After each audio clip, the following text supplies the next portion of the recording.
l'assassin d'élite, sortit un sédatif spécialement préparé. Il le versa sur un mouchoir et s'approcha prudemment de Jacques. Tant qu'il couvrait la bouche de Jacques avec le mouchoir, Jacques s'évanouirait rapidement, mais de manière inattendue.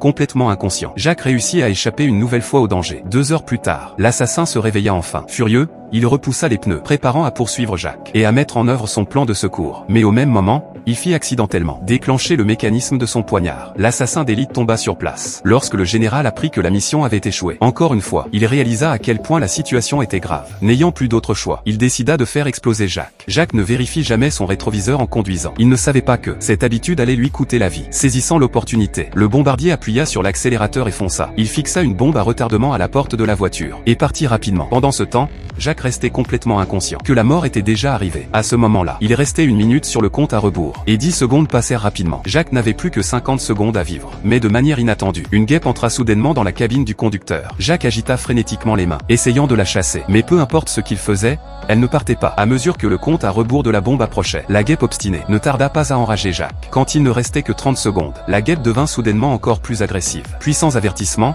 elle se posa sur le volant, finalement poussée au-delà de sa limite. Jacques appuya sur les freins et se gara sur le côté de la route. À ce moment-là, le compte à rebours de la bombe indiquait qu'il restait seulement 14 secondes. Voyant Jacques au sommet de sa rage, la guêpe vola hors de la cabine. Mais Jacques n'avait aucune intention de la laisser partir et continua sa bataille frénétique contre la guêpe. Soudainement la guêpe se posa sur la voiture. Jacques se concentra intensément, enleva sa chaussure et se prépara à donner un coup fatal. De loin, l'assassin pensa que la mission était enfin accomplie. Mais à sa grande surprise, Jacques était debout sans dommage devant la voiture, complètement inconscient de ce qui s'était passé. Jacques croyait même fièrement avoir maîtrisé une sorte de compétence divine.